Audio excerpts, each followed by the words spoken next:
am is are was were অনেক সময় present indefinite এবং পাস্ট ইনডিফিনিট টেন্সে ব্যবহৃত হয়।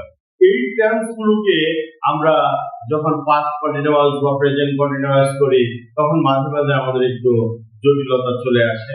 সেই জটিলতাগুলো আজকে ইনশাআল্লাহ আমরা সমাধান করব। অনেক সময় বলতে I am had passed continuous করো, অনেক শিক্ষার্থী করে ফেলে সাবজেক্ট আর আইনের স্ট্রাকচার দিয়ে, সাবজেক্টের পরে ওয়াজ ওয়্যার, ভার্বের সাথে ING.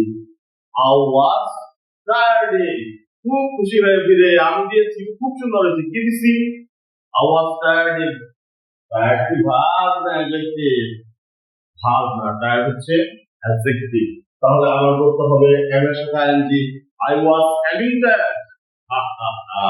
M is are was আর এর সাথে কখনোই আইএনজি যুক্ত হয় না। তাহলে যুক্ত হয় কার সাথে? আইএনজি তো দিতে হবে, আইএনজি দিতে হবে। আইএনজি হবে এম ইজ আর ওয়াজ আর এর বেস ফর্মটি, বি ভার্ব এর সাথে আইএনজি দিতে হবে। I was doing that.